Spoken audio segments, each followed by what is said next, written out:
తెలంగాణ ఉద్యమ నేపథ్యాన్ని వివరించింది. ఇదే ఈ నీళ్ళే ఈ దుఃఖము ఈ బాధ మొత్తాన్ని ఈ 10 ఏళ్లలో అడ్రస్ చేయగలంటే పర్ఫెక్ట్గా. నాకైతే ఒక 70-80% సంతృప్తి ఉంది. ఎందుకుంది అంటే కేసీఆర్ గారికి నేనైనా జయశంకర్ గారైనా అప్పుడున్న ఉద్యమ నాయకులైనా ఇన్నయ్య గారైనా తెలంగాణ గోసను ఆయనకు అర్థం చేయించడంలో మేము సక్సెస్ అయినాం.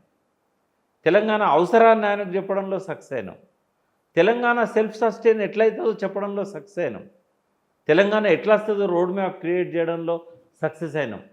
తెలంగాణ కోసం ఒక పార్టీని రూపకల్పన చేయడంలో మా బుర్రలు ఉన్నాయి.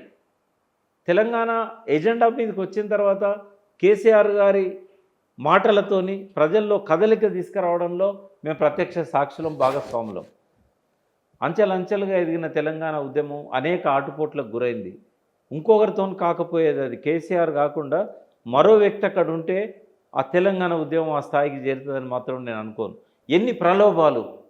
ఆయనకు గవర్నర్ ఇస్తామని ఎన్డీఏ చంద్రబాబు నాయుడు కన్వీనర్ ఉండే అప్పుడు, ఎన్టీ రామారావు తర్వాత ఎన్డీఏ కన్వీనర్ చంద్రబాబు నాయుడు, దేవగౌడ ప్రధాని, వాజ్పేయి ప్రధాని, ఐకే గుజరాల్ ప్రధాని. ఆ టైంలో కేరళ గవర్నర్ ఇస్తాం, ఉప ముఖ్యమంత్రి ఇస్తాం, లేదంటే నువ్వు ఏ పోర్ట్ఫోలియో కావాలంటే ఆ పోర్ట్ఫోలియో ఇస్తాం, తెలుగుదేశంలో మళ్ళీ రమ్మని. ఆయన ఉపసభాపతి ఉన్నాడు కానీ పార్టీ పెడుతున్నాడు అనేది మెసేజ్ పోయింది. చాలా ప్రయత్నాలు జరిగినాయి. లాస్ట్కి ఏంటంటే కేసీఆర్ గారు దేనికి లొంగకుండా, సరే ఆయనకు ప్రేరణ ఎక్కడి నుంచి వచ్చింది అని అంటే తెలుగుదేశంలో అవమానం జరిగింది కాబట్టి ప్రేరణ అక్కడి నుంచే రావచ్చు. ఉచన ఏదన్నా ఒక ఫైర్ లేకుండా రాకెట్ పైకి పోదు. కేసీఆర్కు ఒక ఫైర్ ఉంది. ఏంటంటే ఆయన ఎట్లా తెలుగుదేశం పార్టీ రెండోసారి అధికారంలోకి రావాలో రోడ్ మ్యాప్ ఇచ్చిన వ్యక్తి కేసీఆర్. ప్రజల వద్దకు పాలన, జన్మభూమి, ఈ ప్రోగ్రామ్స్ అన్నీ ఆయన బ్రెయిన్ చైల్డ్స్. ఇవన్నీ వాడుకొని మంత్రి పదవి ఇవ్వకుండా వదిలేశాడు చంద్రబాబు నాయుడు. అది ఆయనకి ఇచ్చిన ఫైర్. నాకెట్లా వచ్చింది ఫైర్? ఒక ఆంధ్ర మేజిస్ట్రేట్ నన్ను అవమానం చేసిండు. అవునా? దానివల్ల నేను సుప్రీంకోర్టు దాకా పోయి కంటెంప్ట్ ఆఫ్ కోర్టు ఎదుర్కొని హైకోర్టులో 3 నెలలు శిక్ష పడి బెయిల్ తీసుకొని జైలు పోకుండా కపిల్ సిబాల్ చేతుల నుంచి నేను బయటపడ్డా. సుప్రీంకోర్టులో 2003లో 7 ఏళ్ళు కొట్లాను నేను ఆ కేసు. అంటే ఒక ఆంధ్ర మేజిస్ట్రేట్ తెలంగాణలో ఎందుకు ఉండాలనేది జయశంకర్ గారి దగ్గర పోయి ఫస్ట్ నేను అడిగిన ప్రశ్న.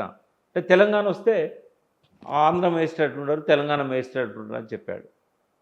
సో అటువంటి వాళ్ళు ఉండొద్దని చెప్పి అట్లా ఫైర్ నాకు వచ్చింది, మీకు వచ్చింది. ఏది ఏమైనా కూడా కేసీఆర్ గారు ఫస్ట్ ప్రయారిటీ వాటర్కి ఇచ్చాడు.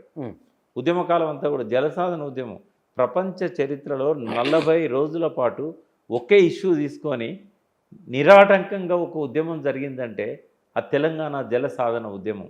అది నవంబర్ 25, 1992 2002 నవంబర్ 25 స్టార్ట్ అయ్యి నవంబర్ 3 జనవరి 6 నాడు 10 లక్షల మందితోని పరేడ్ గ్రౌండ్లో విజయవంతంగా జరిగింది ఆ ఉద్యమం. ఆ మేధా పట్కర్ వచ్చారు దానికి, తర్వాత ముఫ్తీ సయీద్ మహమ్మద్, తర్వాత రామ్ విలాస్ పాస్వాన్, తర్వాత రామస్వామి తమిళనాడు నుంచి అనే మినిస్టర్ ఉండే. ఇట్లా చాలామంది మొదటిసారి తెలంగాణ ఉద్యమాన్ని చూడడానికి వేరే రాష్ట్రాల నుంచి వచ్చారు. అదేంటి అంటే తెలంగాణ జలసాధన ఉద్యమం. కేసీఆర్ గారి మాటలు అప్పుడు నేనే రాశాను ఆయనకు, వాటిని ఎలాబొరేట్ చేసుకొని ఆయన స్పీచ్ ఇచ్చాడు. అది రికార్డ్ చేశాం. 3 గంటల రాత్రి సానా యాదిరెడ్డి గారి స్టూడియోకి వచ్చి రికార్డ్ చేశాడు. ఒక్కొక్క మాట తూటాలాగా పోయింది. అది కొన్ని వేల క్యాసెట్లలో ఒక 8-10 పాటలు రాయించాం. మళ్ళా ఆ పాటలు రాయించడానికి రాత్రిపూట 3 రాత్రులు కూర్చున్నారు కేసీఆర్ గారు. ఈ గోరటి వెంకన్నతోని, గూడ అంజయ్యతో చనిపోయాడు ఆయన. తర్వాత ఇదే అందశ్రీ గారితోని, మిఠపల్లి సురేందరు, రస్మయ్య బాలకృష్ణ ఆధ్వర్యంలో ఇదంతా జరిగింది. నీళ్ళ గోస ఎట్లా ఉంటుంది అనేది. సో పక్కన కృష్ణమ్మ ఉన్న ఫలితం ఏమీ లేకపోయే, తలాపున పారుతుంది గోదారి, నీచేను నీచెల్క ఎడారి. ఇట్లాంటి సదాశివుడు రాసిన పాట అది. ఈ పాటలన్నీ కూడా కేసీఆర్ గారు రాయించారు. గోరటి వెంకన్న రాసిన, అంతకుముందే రాసిన కంపతారు సెట్లు కొట్టి సేతాన వేడుంది పల్లె కన్నీరు పెడుతుంది, అది వరకు కాంగ్రెస్ వాడుకున్నది ఆ పాటను. ఇవన్నిటిని మళ్ళీ తీసుకొచ్చాం మేము. పల్లె పల్లెన పల్లెర్లు మొలిసే విమలక్క పాట.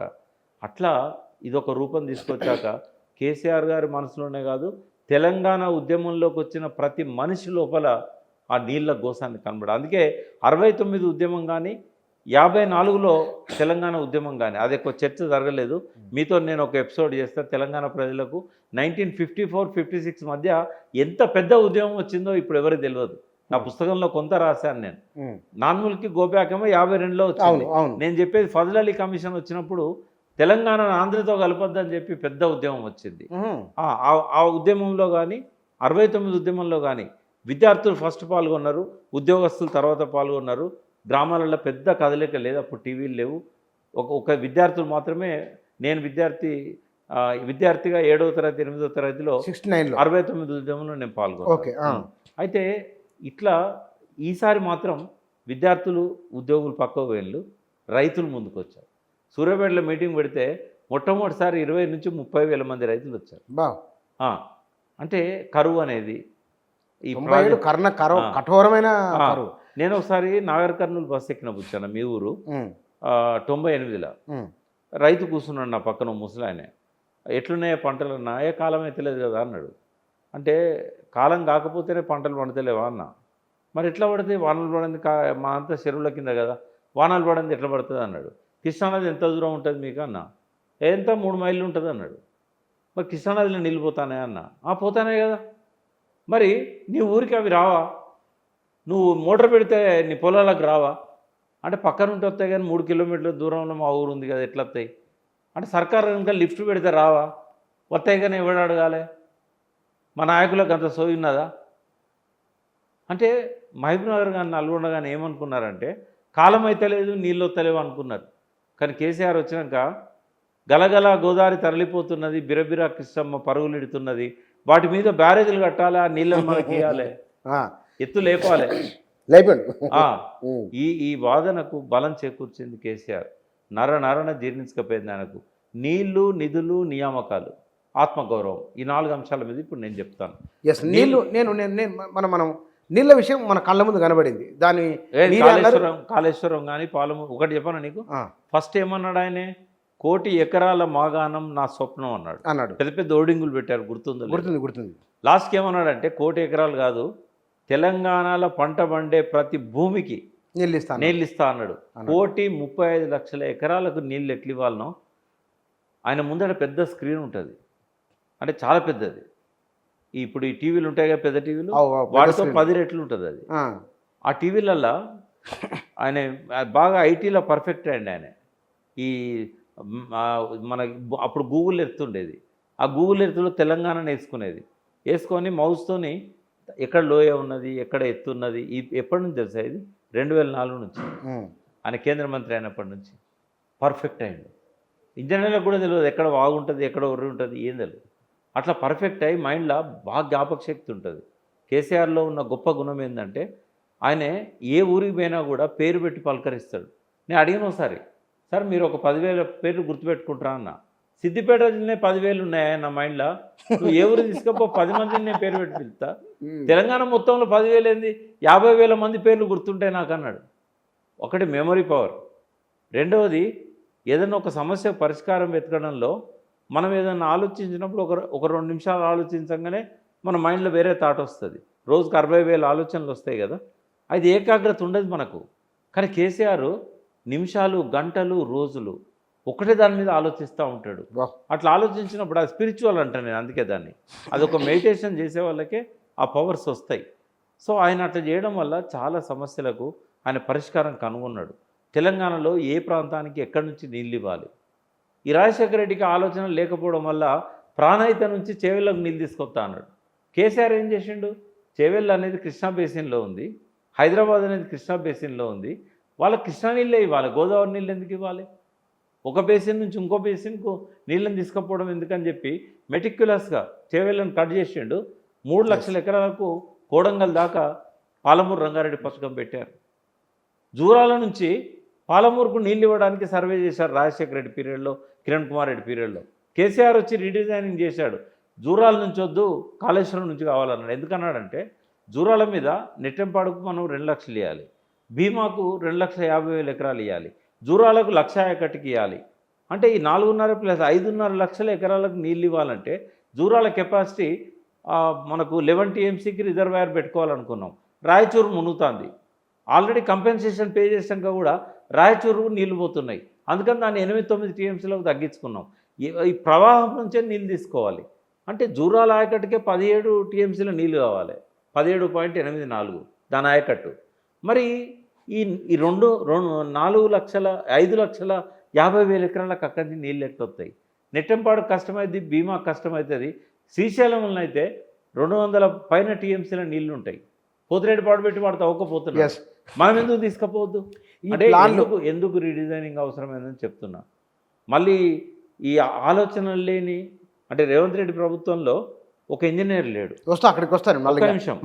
ఒకటే నిమిషం. పాలమూరు రంగారెడ్డి గారిని మొన్న కన్సల్టెంట్గా పెట్టారు. పాపం దురదృష్టవశాత్తు ఆర్డర్ వచ్చినాక 2 రోజులకు చనిపోయాడు ఆయన. ఇంకా ఆర్డర్ తీసుకోలేదు, జాయిన్ కాలేదు. అంటే ఆయనే ఇవాళ as of now Revanth Reddy ప్రభుత్వంలో ఈ ఇంజనీరింగ్ వ్యవస్థ తప్ప ఒక్క ఇరిగేషన్ అడ్వైజర్ కూడా లేడు ఆయనకు. వీళ్ళు తెలియక మళ్ళీ జూరాలు అన్నారు అనుకో, మొత్తం పాలమూరు రంగారెడ్డి వ్యవస్థకు పోతుంది. అంటే రీడిజైనింగ్ కేసీఆర్ చేసింది. అంటే ఇప్పుడు ఆయన ఏం చేస్తున్నాడు, చీనాలని తీసేస్తున్నాడు కదా, అట్లనే కేసీఆర్ చేసిన ఈ అలైన్మెంట్ అంతా నేను మారుస్తాను అన్నాడు అనుకో, ఆ తెలంగాణకు శాపం అవుతుంది బుచ్చన్న, చాలా నష్టం అవుతుంది. అయితే కేసీఆర్ చేసిన గొప్ప ఏంటంటే 45 లక్షల మెట్రిక్ టన్నుల వడ్లు పండే కాడ 3 కోట్ల వడ్లు పండేటట్టు చేశాడు. కేవలం 16 లక్షల ఎకరాలకే ప్రాజెక్టుల ద్వారా సాగునీరు వచ్చే కాడ, ఈవెన్ తెలంగాణ వచ్చినాక కూడా మొదటి 3 ఏళ్లలో 86% బావులు బోర్ల కిందనే సాగైంది. అయితే ఆయన మార్చండి ఈ వ్యవస్థను, తలరాత మార్చండు. మొత్తం దాదాపు ఇవాళ 85 లక్షల ఎకరాలకు ప్రాజెక్టుల ద్వారా నీళ్ళు ఇచ్చినట్టు చేశాడు. అది ఒక గొప్ప అద్భుతం. దాన్నేమో కొనలేము మహాప్రభు అంటున్నారు కదా. అయితే నీళ్ళ గురించి చాలా చర్చ జరిగింది కాబట్టి ఇంకా ఫర్దర్గా నేను పోను. బట్ ఆయన రీడిజైనింగ్ చేసిన అన్నీ కూడా నేను ధృవీకరిస్తున్నా. ఒక వాటర్ ఎక్స్పర్ట్గా ఎక్సలెంట్ డిసిషన్స్ అవి మార్చకూడదు, వాటిని ముందుకు తీసుకెళ్లాలని రేవంత్ రెడ్డి గారు చెప్తున్నా. ఇక్కడ నిధులు నియామకాల మీద మాట్లాడారు.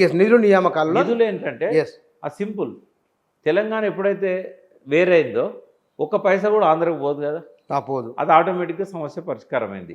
కానీ కేసీఆర్ గొప్పతనం ఏంటంటే 59,000 కోట్ల ఆదాయం ఉన్న తెలంగాణను 2 లక్షల కోట్లకు పైన దాటించాడు. 7 లక్షల కోట్ల రూపాయలు అప్పయిందని శ్వేతపత్రాలు వరుసగా వచ్చిన మనకు. విద్యుత్ విషయంలోనూ 6 లక్షల ఇరిగేషన్ విషయంలో 6 లక్షల కోట్ల చిల్లర. అవునమ్మా, 6 లక్షల కోట్ల చిల్లర అప్పు మనకుంది. ఎప్పుడు కూడా కూర్చొని గుర్తుపెట్టుకో, ఏదైనా చేయాలంటే డబ్బు కావాలి. మన దగ్గర బతకడానికే డబ్బు లేదు, మరి అభివృద్ధికి డబ్బులు ఎక్కడి నుంచి వస్తాయి? అయితే ఎవరు ఎదిగినా కూడా, ప్రపంచంలో ఎవరు ఎదిగినా కూడా అప్పులతోనే ఎదుగుతారు. అది ఎకానమీలో ఉన్న ప్రిన్సిపల్ అది. ఇప్పుడు అదాని ఎదిగిండు, ఎన్ని కోట్ల అప్పులు ఉన్నాయి? లగడపాటు ఎదిగిండు, ఎన్ని కోట్ల అప్పులు చేసిండు? అప్పుడున్న ఆంధ్ర పెట్టుబడిదారులంతా బ్యాంకులను ముంచింది, అది వేరు విషయం.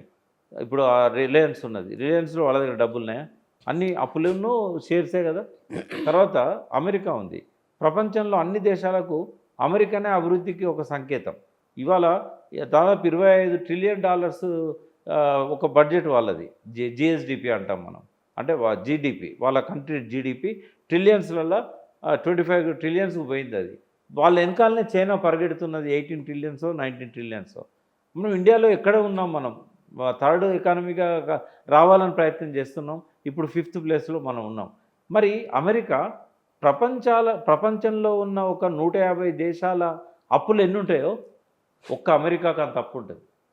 అంటే ప్రపంచంలోనే అత్యంత అప్పులు చేసిన దేశం అమెరికా. అంటే ఈక్వల్ టు 150 దేశాల అప్పులు. మరి అమెరికాను మనం అనట్లేదే. తర్వాత భారతదేశంలో అప్పులు చేసిన రాష్ట్రాలల్లో మనది ఎక్కడనో 26-27 స్థానంలో ఉంది. మనకంటే ఎక్కువ అప్పులు చేసిన గుజరాత్ ఉంది, మనకంటే ఎక్కువ అప్పులు చేసిన మహారాష్ట్ర ఉన్నది. అంటే ఎక్కడైతే అప్పులు ఉన్నాయో అక్కడనే గ్రోత్ ఉన్నది. కేసీఆర్ అప్పులు చేసి 2 ఉంటాయి ఇక్కడ. నువ్వు బుచ్చన నీ కుటుంబం నడవడానికి నువ్వు అప్పు చేసి పెళ్ళిళ్ళకు దావతులకు నువ్వు లక్షలు ఖర్చు పెట్టినావు అనుకో, అది నీకు మెడకు ఉరిగా పడుతుంది, అప్పు ముప్పు అవుతుంది. ఒకవేళ నువ్వే అప్పు తెచ్చి నువ్వు ఏదైనా ఇండస్ట్రీ పెట్టి డెవలప్ చేసినావు అనుకో, అది 10 రెట్లు రిటర్న్ వస్తుంది. అంటే ఉత్పాదక రంగాలు, అనుత్పాదక రంగాలు అంటాం. అనుత్పాదక రంగాలంటే వాటి మీద పెట్టుబడి పెట్టింది ఇంతకుముందు ప్రభుత్వాలు. కేసీఆర్ ఏం చేశాడు? ఉత్పాదక రంగాల మీద పెట్టాడు. ఎక్కడ డబ్బులు పెడితే 10 రెట్లు తిరిగి వస్తే పెట్టాడు. దానివల్ల ఇవాళ ఆదాయం పెరిగింది కదా, కోట్ల అదే 150 అంటే లక్ష కోట్ల 2 లక్షల కోట్లు.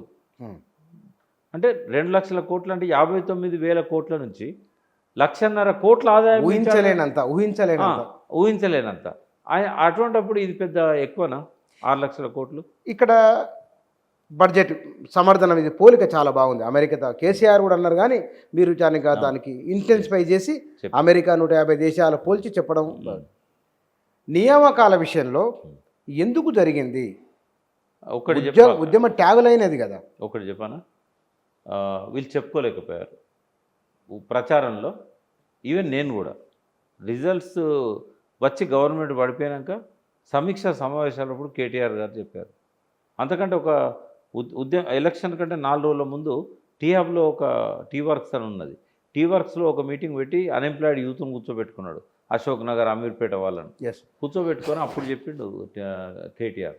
అదే మాట ఒక వేవ్ లాగా జనంలోకి వెళ్ళి ఉంటే యూత్ టీఆర్ఎస్తో ఉండేవాళ్ళు, కాంగ్రెస్ వైపు చూసేవాళ్ళుగా. పని కట్టుకొని బస్సులో యాత్ర చేసి టీఆర్ఎస్ను ఓడించారు వాళ్ళు. అది జరగకపోయి ఉండేది. ఏంది అంటే భారతదేశంలో అన్ని రాష్ట్రాలతో కంపేర్ చేసినప్పుడు జనాభా నిష్పత్తి ప్రకారం అత్యంత ఎక్కువ ఉద్యోగాలు ఇచ్చిన రాష్ట్రం తెలంగాణ. ఏది లాస్ట్ 10 ఏళ్లలో ఎన్ని ఇచ్చారు? దాదాపుగా 1,60,000 1,70,000 ఉద్యోగాలు ఇచ్చారు. అయితే ఒక్కడి పుచ్చన్న, నిరుద్యోగ సమస్యకు పరిష్కారము ప్రభుత్వ ఉద్యోగాల్లో లేదు. ఇది నిరుద్యోగ యువత అర్థం చేసుకోవాలి. అంటే పుట్టిన ప్రతివాడు చదువుకుంటున్న కాలం ఇది, వెనకటి కాలం కాదు బడికి పంపను నేను అని. ఇప్పుడు ఏంటంటే ప్రతి పిల్లవాడిని చదివిస్తున్నారు. కొందరు 7వ తరగతి డ్రాప్అవుట్స్ అవుతారు, కొందరు 10th డ్రాప్అవుట్స్ అవుతారు.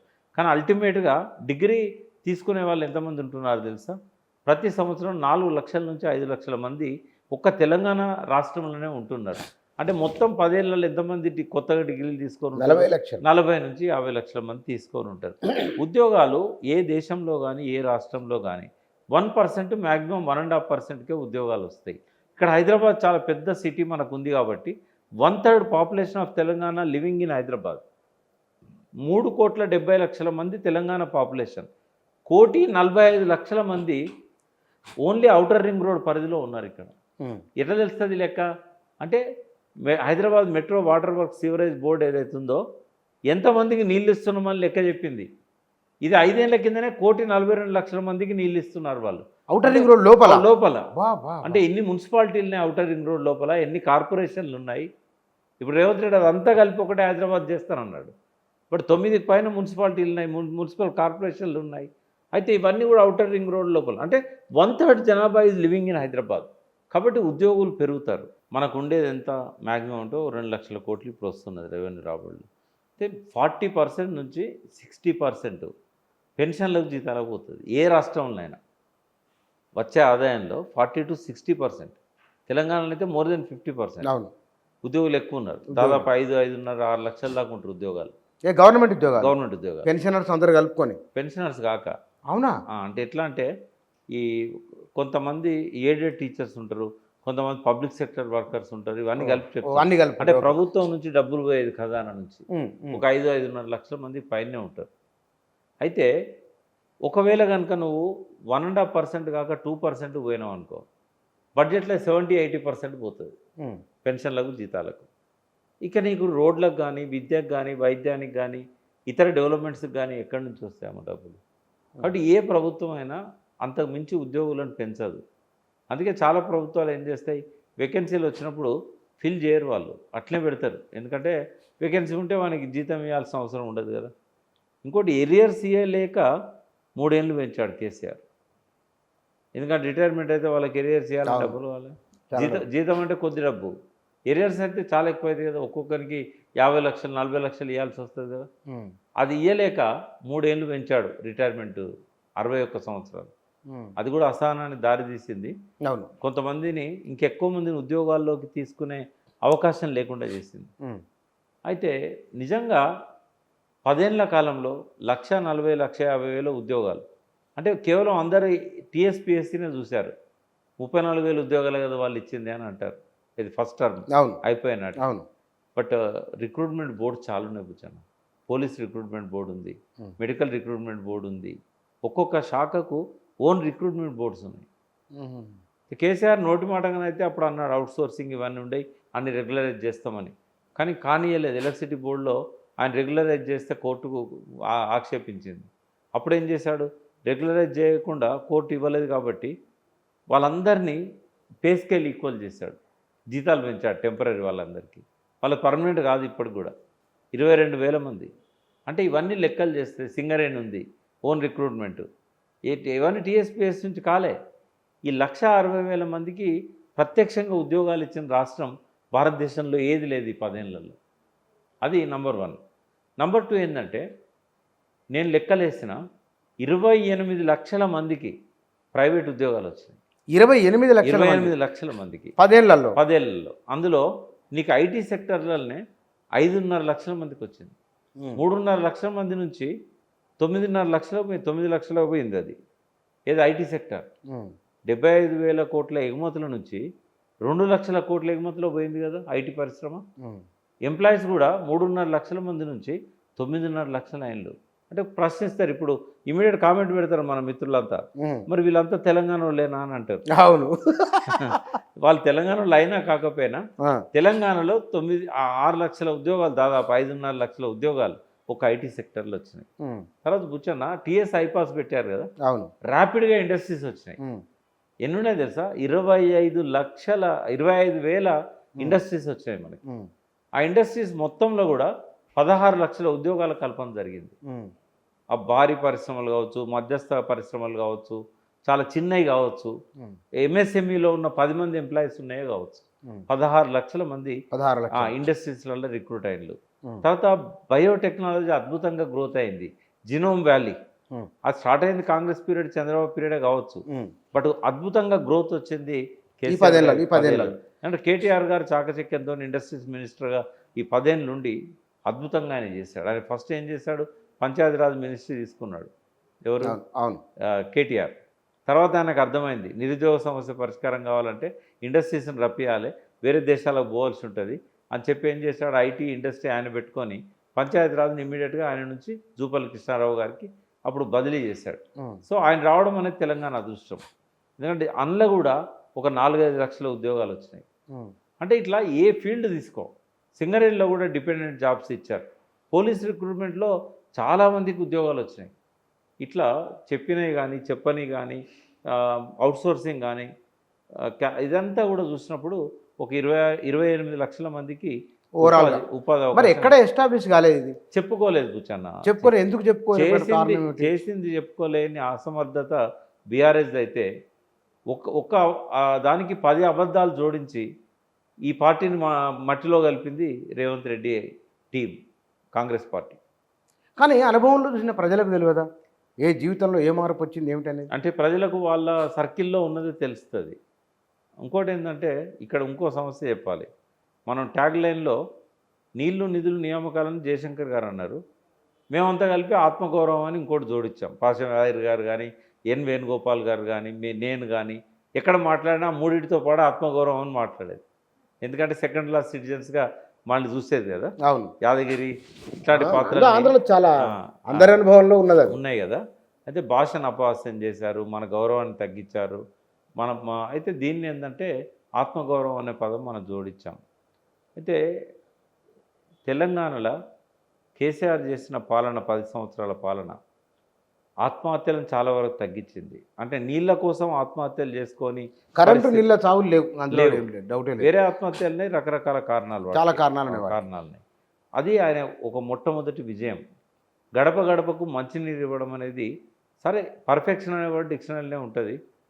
అన్ని ఊళ్ళల్లో ప్రతి ఇంటికి వచ్చినాయని అడిగితే ఓ 98%, 99% వచ్చి ఉంటాయి. అది మామూలు విజయం కాదు. అది కూడా చాలా భారతదేశంలోనే మొట్టమొదటిది. అది కూడా ట్రీటెడ్ వాటర్.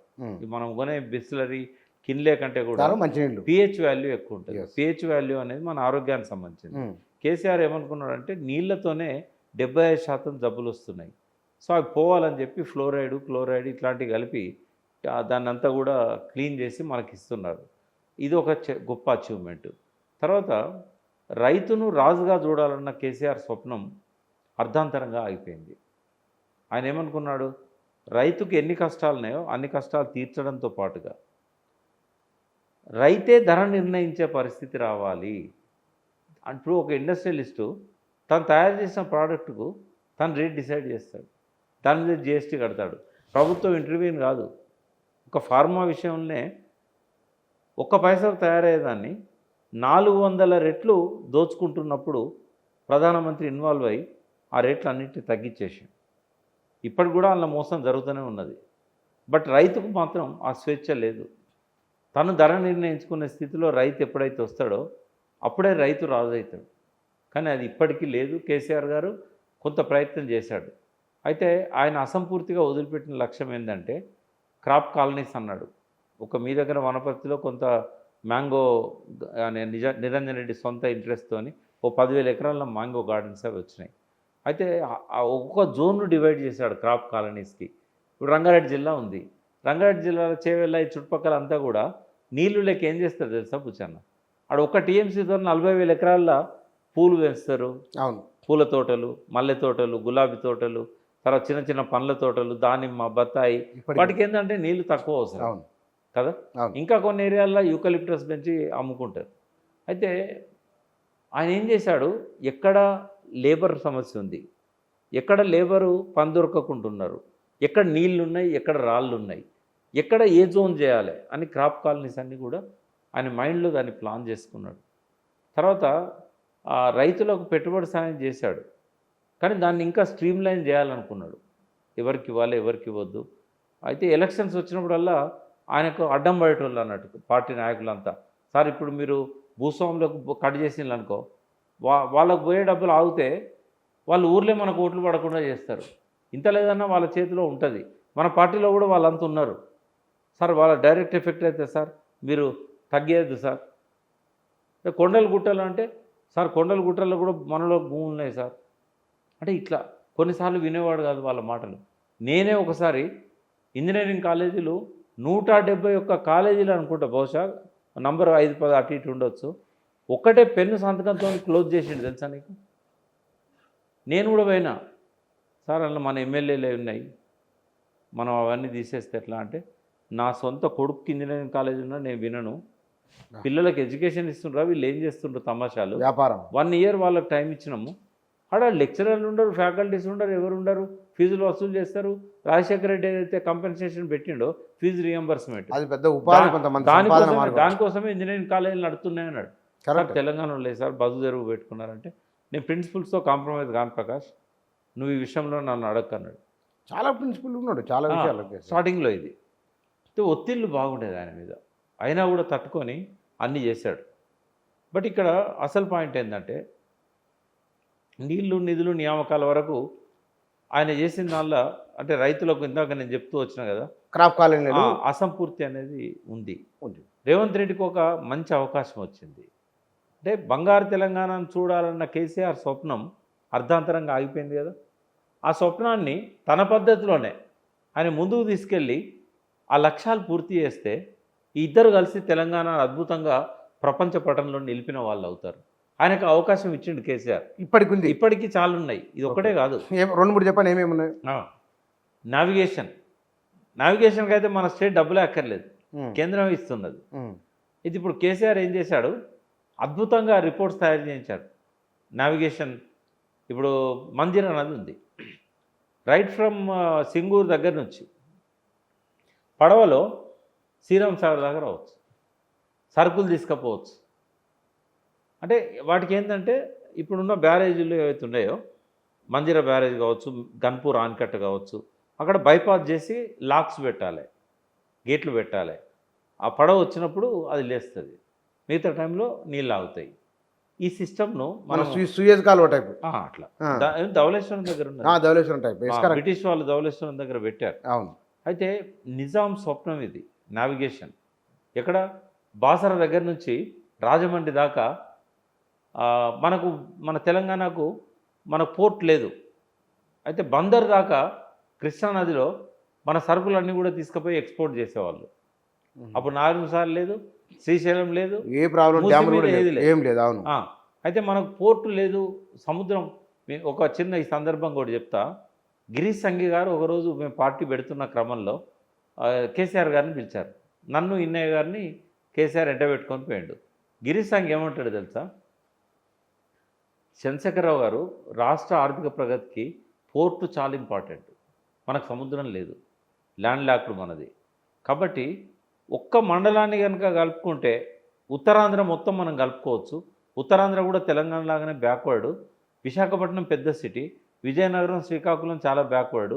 మనం ఒక రంపచోడవరం, ఎల్లవరం ఆ 2 నియోజకవర్గాలలో ఒక 2-3 మండలాలను కలుపుకుంటే మనకు మొత్తం ఉత్తరాంధ్ర దాకా లింక్. అవును, ఖమ్మం దాడితే అదేనే. చింతూరు మళ్ళీ చింతూరు చింతూరు దాటితే మనకు తూర్పు గోదావరి. అవును, అందులో రంపచోడవరం, ఎల్లవరం తాలూకాలు. అందులో ఒక 2 మండలాలు మనం కలుపుకుంటే సీలేరు ప్రాజెక్టు కూడా మనకు వస్తుంది. సీలేరు ప్రాజెక్టుతో పాటు ఉత్తరాంధ్ర మొత్తం మనకు వస్తుంది. వాళ్ళ గోస కూడా తీర్చినట్టు ఉంటుంది. చాలా గొప్ప ఆలోచన చేశాడు ఆయన. అయితే మనోళ్ళు అన్నారు కదా, ఈ సెంటిమెంట్, మనం సెంటిమెంట్తో పోతున్నాం, మళ్ళీ మనం ఉత్తరాంధ్రం కలుపుకుంటే ఒక సమస్య అవుతుంది, అదో సెంటిమెంట్. అదో సెంటిమెంట్. అయితే ఇట్లా మనకు సముద్రం లేదు కాబట్టి నావిగేషన్కి ఏర్పాటు చేశారు. కేసీఆర్ గారు ప్రణాళికలు తయారు చేయించారు. ఇప్పుడు గూగుల్లో కొట్టినా దొరుకుతుంది నీకు. మంజీరా నావిగేషన్ ప్లాన్ అంటే వాళ్ళు సబ్మిట్ చేసిన రిపోర్ట్ వస్తుంది. అట్లా ఒక నావిగేషన్ ఉంది. నావిగేషన్ అది వదిలిపెట్టండి, ఇంతవరకు కాలేదు. తర్వాత కాళేశ్వరము ఎట్లా వర్కౌట్ అవుతుంది అని, 1 ఎకరానికి 25,000 రూపాయలు, 45,000 రూపాయలు అని చెప్తున్నారు కదా. కేవలం పంటల మీదనే ఆలోచించకుండా నీళ్ళల్లో చేపలు, ఎక్కడ మనం అన్నారం దగ్గర, సుందిళ్ళ దగ్గర, మేడిగడ్డను రేపు రిపేర్ చేస్తే మేడిగడ్డ దగ్గర ఎన్ని చేపలు పెంచవచ్చు మనం. దేశానికి మొత్తం, దేశం మొత్తానికి మనం సప్లై చేయగలుగుతాం ఫ్రెష్ వాటర్. గోదావరి బ్యారేజ్ మూత మనం నవంబర్లో గేట్లు ఎత్తాం. నవంబర్ నుంచి మార్చ్, ఏప్రిల్ వరకు ఆ 4 నెలల్లో మనకి ఎక్కడి నుంచి నీళ్ళు అవుతాయంటే, దుమ్ముగూడెం దగ్గర నుంచి సీతారామ ప్రాజెక్టు అని కడుతున్నారు కింద. దుమ్ముగూడెం దగ్గర నుంచి కడెం దాకా దగ్గర దగ్గర 300 కిలోమీటర్లు అవుతుంది. ఇంత దూరం మనం నీళ్ళు ఆపుకోవచ్చు. గోదావరి మొత్తాన్ని టూరిజం రిసార్ట్గా చేయొచ్చు. అది 300 కిలోమీటర్లు. సమ్మర్ అద్భుతంగా ఉంటుంది. ఎక్కడ సిటీలో ఉన్న వాళ్ళకి అక్కడ టూరిజానికి, కరీంనగర్లో ఉన్న వాళ్ళు గోదావరి ఖండ దగ్గర పోతారు, ఇట్లా మెదక్లో ఉన్న వాళ్ళు మంజీరా దగ్గర పోతారు.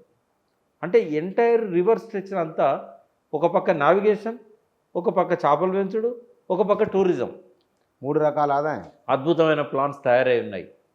రేవంత్ రెడ్డికి ఈ విషయం తెలియదు. ఇప్పుడు దాని మీద ఎంక్వైరీ చేసుకోవాలి ఆయన. ఈ రిపోర్ట్స్ అన్ని బయటికి తీయాలి. అంటే ముఖ్యమంత్రి దగ్గర ఏముంటుంది అంటే అడగంది చెప్పరు ఎవరు.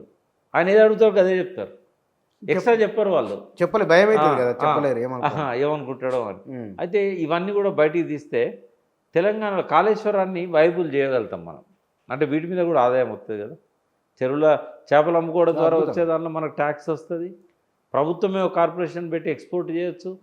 ఆ చేపను పచ్చడిగా మార్చి పచ్చడిని ఎక్స్పోర్ట్ చేయొచ్చు. తర్వాత ఆ నీళ్లతో టూరిజాన్ని డెవలప్ చేయొచ్చు. చాలా ఆదాయం వస్తుంది. టూరిజం గవర్నమెంట్ చేతుల్లో ఉంది. ఎన్నెన్నో దాని చుట్టూ చాలా. ఇప్పుడు ఇవన్నీ చేస్తేనే తెలంగాణ అనేది ఒక అద్భుతమైన తెలంగాణ అవుతుంది. ఇంకోటి ఏంటంటే, ఉద్యమకారులను ఆయన ఉపయోగించుకోలేదని అనుకున్నాం కదా. సో ఇప్పటికైనా రేవంత్ రెడ్డి గారు ఆయన చుట్టూ చేరారు. ఇప్పుడు ఇది ఎందుకు వచ్చిందంటే, తెలంగాణలో ఆ బానిస బతుకుల నుంచి ఒక ప్రేరణను కేసీఆర్ కలిగించాడు. ఏంటిది అది? ఆత్మగౌరవం. చాలా పెద్ద ఆత్మగౌరవం అనేది. అంటే తెలంగాణ రక్తంలోనే ఉంది బుచ్చన్న. మా మున్నూరు కాపులం దేన్నైనా భరిస్తాం, కానీ ఏమన్నా మాట అంటే పడం, పౌరుషం ఎక్కువ. ఇప్పుడు నేను ఆయన ఎమ్మెల్సీ ఇస్తానంటే నేను రిజెక్ట్ చేసిన, అందరు తిట్టింది నన్ను. అరే ఎంత కష్టపడితే వస్తుంది అది, గవర్నర్ కోటలో ఎమ్మెల్సీ ఇస్తానంటే నువ్వు వద్దంటావా, నువ్వు తీసుకోవద్దా అంటే ఎక్కడో కొద్దిగా నాకు ఈగో ఉండే. ఎట్లయితే ఏమున్నది, ఆత్మగౌరవం అనేది తెలంగాణలో అన్నం కంటే ముందున్న సమస్య అది. అవును, నువ్వు తిండి పెట్టినా కూడా తిండి లేకున్నా వాడు భరిస్తాడు. తెలంగాణ నేచర్లో ఉంది, ఆ రక్తంలో ఉంది. నిజాం వ్యతిరేక పోరాటం నుంచి ఇదంతా వచ్చింది మనకు. ఇప్పుడు అసలు కేసీఆర్ ఎందుకు ఓడిపోయాడు? అదే ఈ ఆత్మగౌరవ సమస్య రివర్స్ అయింది ఆయనకు. అంటే ఎట్లా అంటే ఏంటంటే, ఒక 5 ఏళ్ల కాలంలో సెకండ్ టర్మ్లో ఈయన ఎవరిని దగ్గర రానియాడు, ఎవరితో మాట్లాడట. ఎమ్మెల్యేలు కూడా ప్రజల మధ్య పోయి చెప్పేటోళ్ళు, మాకు దొరుకుతాడని ఆయనకు చెప్తామనుకుంటే, మీ సమస్యను ఆయనకు చెప్తే పరిష్కారం అవుతుంది. చాలాసార్లు ఎమ్మెల్యేలు నాయకులను, మండల స్థాయి నాయకులు, జిల్లా స్థాయి నాయకులను తీసుకొని ప్రగతి భవన్కి వచ్చి రిటర్న్ పోయేటోళ్ళు. అంటే ఎందుకు గెలవాడు? ఉద్యమ కాలంలోనేమో ఆయన అపరిచితుడు సినిమాలో 2 పాత్రలు ఉంటాయి. ఉద్యమ కాలంలో కేసీఆర్ ఏంది, అందరినీ కలిసి ఎవడు రాని భోజనం పెట్టేది ఇంటికి, డైనింగ్ టేబుల్ మీద ఒక్కడి దినంగా ఎన్నడూ చూడలే నేను. అంటే ఒక మనిషి ఇంత చనువుగా ఉండి పేరు పెట్టి భుజం మీద చేసి పల్లెనిద్రప్పుడు ఇంటికి వచ్చి వాళ్ళ ఇంట్లో గడంచెలు పండుకొని పొద్దున్న లేసి ఆపులు వేసుకొని అందరు భుజాల మీద చేతులు వేసుకొని వాడవాడ తిరిగిన వ్యక్తి ఉద్యమ కాలంలో ప్రతి వ్యక్తిని పేరు పెట్టి పిలిచి ఆదరించిన వ్యక్తి సీఎం కాగానే గింత గమ్మండా, మమ్మల్ని లెక్క చేయడా అంటే సీఎం అయితే బిజీ అవుతాడు, కానీ అసలే దగ్గర రాని పరిస్థితి ఉన్నదనేది వాస్తవంగా. ఆయన ఎప్పుడు ఎవరిని కావాలన్నా పిలుచుకునేటోడు. కొన్నిసార్లు ఆయన కమ్యూనికేషన్ గ్యాప్ కూడా ఉండేది. వాళ్ళు వచ్చి అక్కడ బయట వెయిట్ చేసిపోయేటోళ్ళు ఆయనకు తెలియకపోయేది. అంటే దేవుడు వరం ఇచ్చిన పూజారి వరం ఇయ్యడని అంటారు కదా, పూజారి ఆ సీఎంఓలో ఉన్న కొంతమంది ఇప్పటికి కూడా ఉన్నారు కేసీఆర్ చుట్టూ. ఎవరు వచ్చినా ఆయనకు చెప్పారు. ఎవరు వాళ్ళు ఇప్పుడు తెలుసుకోండి మరిగా పేరు చెప్పాను.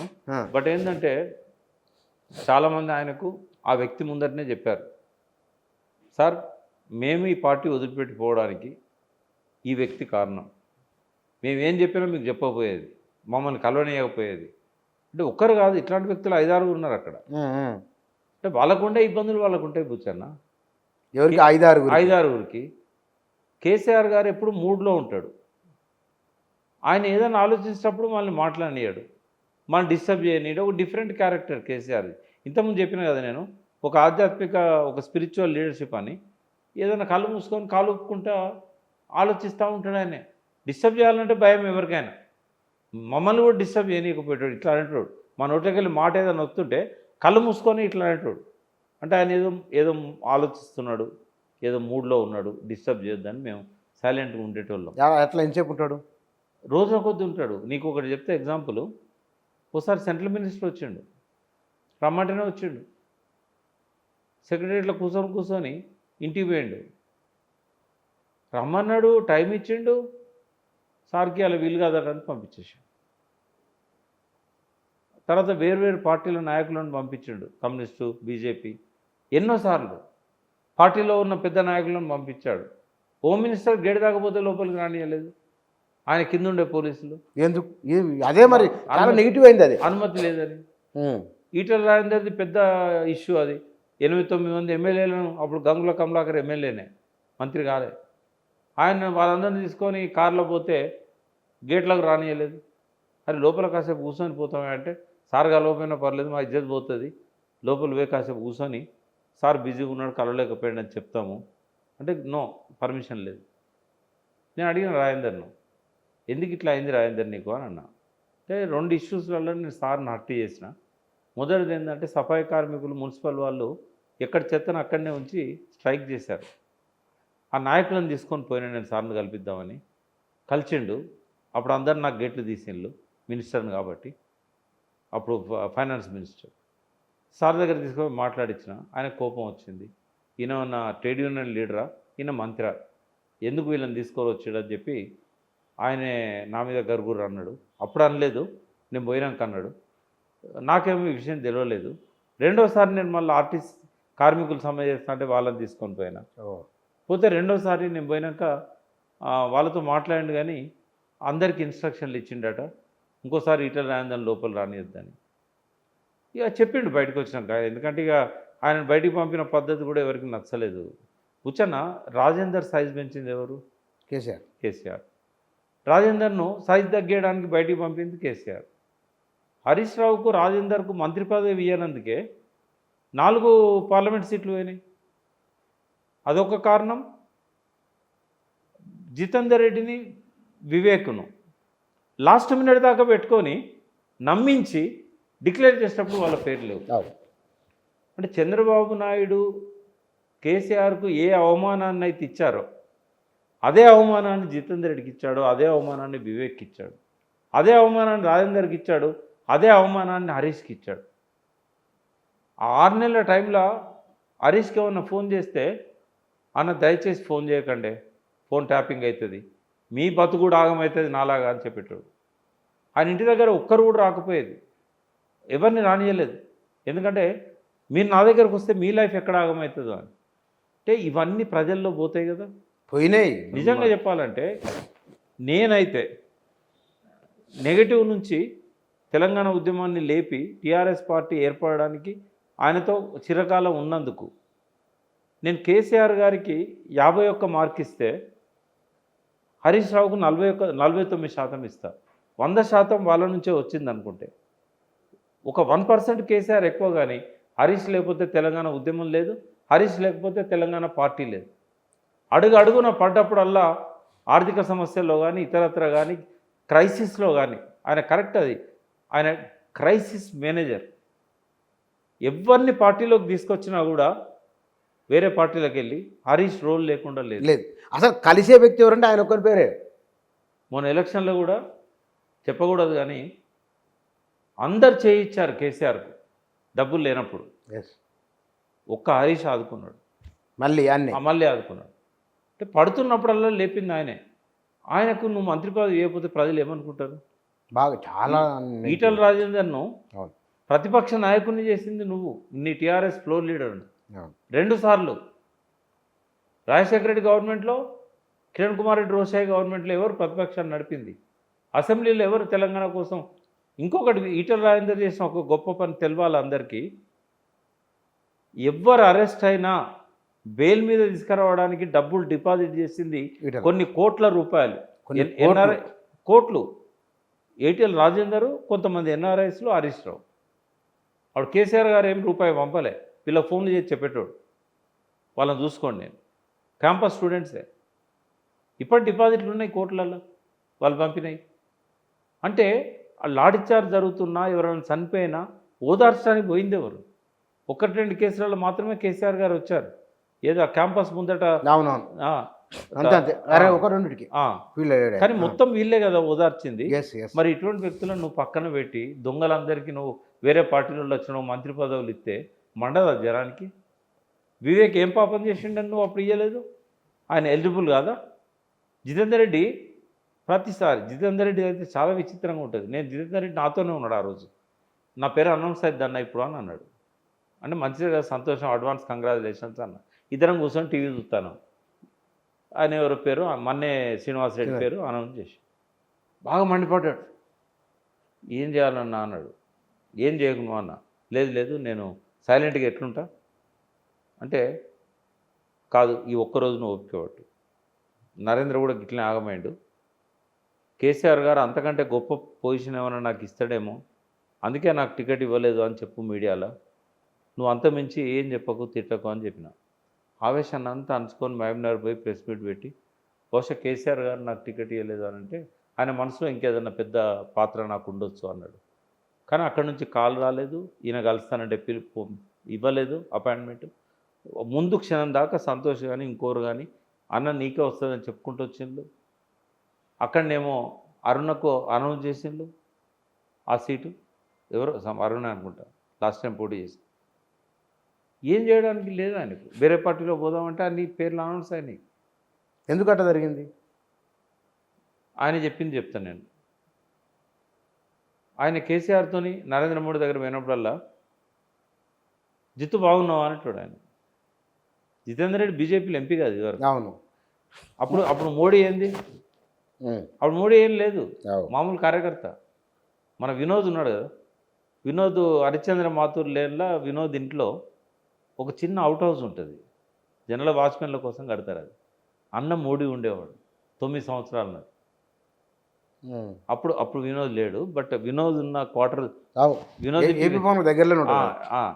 ఇంటికి నేను పోయినప్పుడు వినోద్ చెప్పిండు, ఇంట్లో మోడీ 9 ఏళ్ళు ఉన్నాడు ప్రకాష్, స్నానం చేసి బ్యాగ్ వేసుకొని బయట పోయేటోడు, రాత్రి వచ్చేటోడు.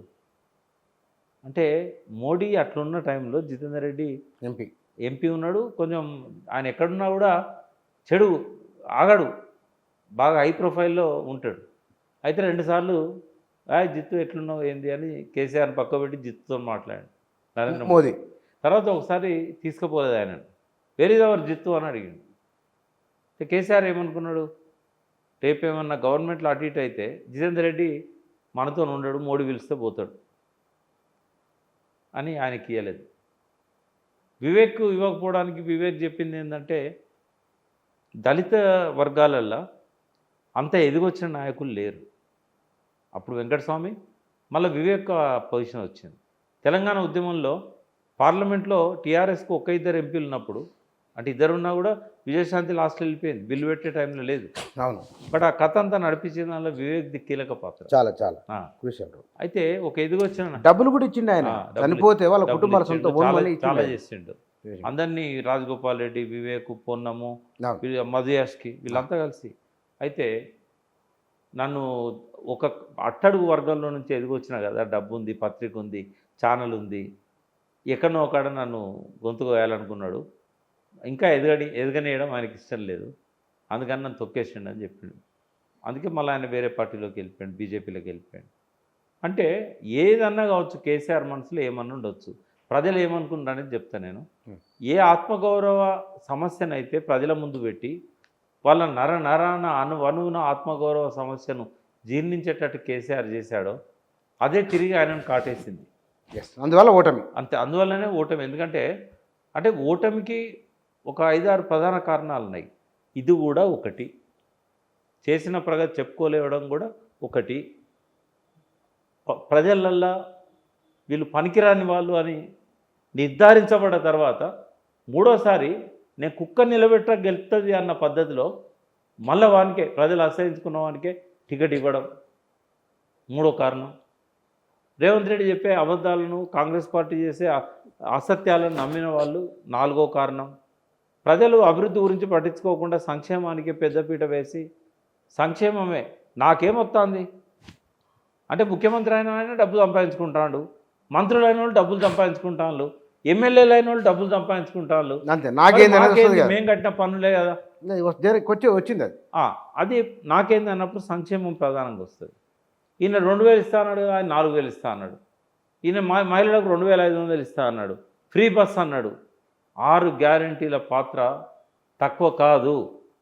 ఆయన అవన్నీ ప్రకటించిన తర్వాత కేసీఆర్ 2వ విడత మేనిఫెస్టో రిలీజ్ చేశాడు, సవరించుకోలేదు. మళ్ళీ రేవంత్ రెడ్డితో ప్రభావితమై అందులో చెప్పిన వాటిని మళ్ళీ ఇంకే చేసిండు. అది మొత్తం అది అంటే ఆడ లీడ్ చేసింది ఎవరు? ఎలక్షన్ క్యాంపెయిన్ లీడ్ చేసింది కాంగ్రెస్ అయితే అనుసరించింది కేసీఆర్ అయింది. కర్ణాటకలో ఎప్పుడైతే 6 గ్యారంటీలు 5 గ్యారంటీలు అక్కడ సక్సెస్ అయిందో ఆలోచించాల్సి ఉండే. ఏం పోయేది, బస్సు ఫ్రీ బస్సు కేసీఆర్ పెట్టబోయేటోడా? నెలకు 3 కోట్లే కదా ఈజీగా. ఇప్పుడు ఇట్లా ఆయన ఆలోచనలు ఎందుకో మందగించినాయి మొత్తం. బుచ్చన్న ఇక్కడ ఒక్క నిమిషం, ఇక్కడ ఒక ఇంపార్టెంట్ విషయం చెప్తా. ఎప్పుడూ ఐప్యాడ్ ఆయన చేతిలో ఉంటుంది, సెల్ ఫోన్ పట్టాడు కానీ ఐప్యాడ్ పడతాడు, ఎప్పుడు ఎల్ఈడి లైట్ల కింద కూర్చుంటాడు. ఈ నాన్ అయనైజింగ్ రేడియేషన్ ఏదైతే ఎల్ఈడి నుంచి వస్తుందో అది మన న్యూరాన్స్ని దెబ్బతీస్తుంది. ఓహో. ఇప్పుడు ప్రగతి భవన్ తర్వాత సెక్రటేరియట్ ఎంత దేదీప్యమానంగా వెలుగుతూ ఉంటుంది. అవును. అక్కడ ఉన్న ఎంత రేడియేషన్ అది అంటే మైండ్ని పనిచేయకుండా చేస్తుంది బుచ్చన్న. అవునా? మనల్ని సమయస్ఫూర్తి, చురుగ్గా ఆలోచించడము ఇవన్నీ పోతాయి. ఇవన్నీ ఇప్పుడు కేసీఆర్ కేసీఆర్ మీద మాత్రం డెఫినెట్గా ఒక్కటైతే చెప్పగలుగుతా, ఎలక్షన్ల ముందు కేసీఆర్ ఆలోచించిన పద్ధతి, షార్ప్నెస్, అద్భుతమైన వ్యూహము, ఎత్తుగడలు, ఆయన ఉపన్యాసంలో ఆయన మించిన వాడు లేడు. కానీ అత్యంత పేలవైన ఉపన్యాసాలు మొన్న అయినాయి రిపీటెడ్గా. 96 ఉపన్యాసాలు ఒక్క తీరుగానే ఉంటాయి. ఊరు పేర్లు మారుతాయి, నియోజకవర్గ అభ్యర్థుల పేర్లు మారుతాయి, రొటీన్ ఉన్నది. ఎట్లా అయిపోయిందంటే పిల్లలు కూడా చెప్తున్నారు ఇప్పుడు ఈ మాట అంటాడు చూడు అని. అవును. అంటే ఇవన్నీ కూడా ఆయన దెబ్బతీసినాయి పిచ్చాను. ఇది కూడా ఒక కారణం అని చెప్తుంది.